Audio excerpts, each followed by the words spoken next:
Hello আসসালামু আলাইকুম, কেমন আছেন সবাই? সো আজকের এই ভিডিওটি এলএলসি স্ক্যামের উপর।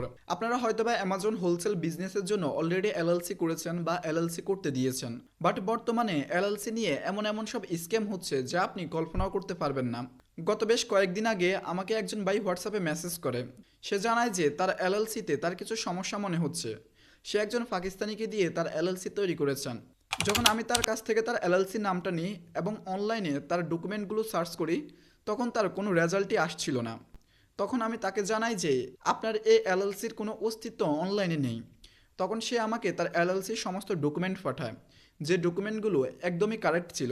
বাট আমি আবারও অনলাইনে সার্চ করি, দেখি যে তার এলএলসির কোনো রেকর্ডই অনলাইনে নেই। এবং সে আমাকে আরেকটা মেল পাঠায় যেখানে লেখা ছিল যে a search back has been failed. তো এটা দেখে আমি বুঝতে পারি যে তার সাথে অনেক বড় ধোঁকা হয়ে গিয়েছে।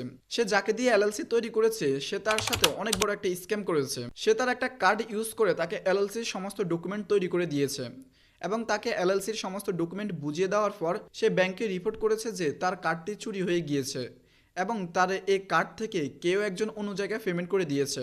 সো ব্যাংক তার ডলারগুলো রিফান্ড করে দিয়েছে। কিন্তু সে যার জন্য এলএলসি ফাইল করছে, স্টেট ডিপার্টমেন্ট তার এলএলসি কে পুরোপুরি ভায়োলেট বলে দাবি করছে এবং তার এলএলসি কে ডিসপাস করে দিছে।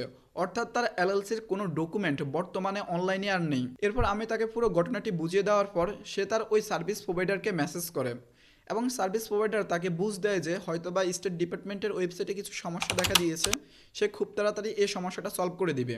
দেন সে এখানে কি করে, সে আবারও তার নামে এলএলসি ফাইল করার পর কয়েকদিন পর তাকে তার এলএলসি ডকুমেন্টটা দিয়ে দেয়। সে আবারও আমাকে ডকুমেন্টটা পাঠায় এবং আমি তখন চেক করি যে অনলাইনে তার নামে ডিটেলসগুলো রয়েছে। বাট আপনি যখনই এলএলসি ফাইল করবেন তার ডিটেলস, কবে আপনি এলএলসি ফাইল করেছেন বা কখন কি করেছেন সেটা অনলাইনে পেয়ে যাবেন।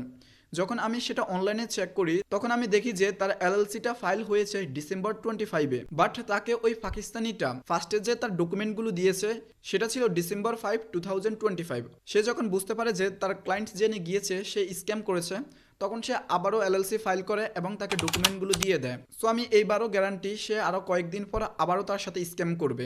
সো আমি প্রতিবারই একটা কথা বলি, এলএলসি হচ্ছে অ্যামাজন বিজনেসের মেরুদণ্ড।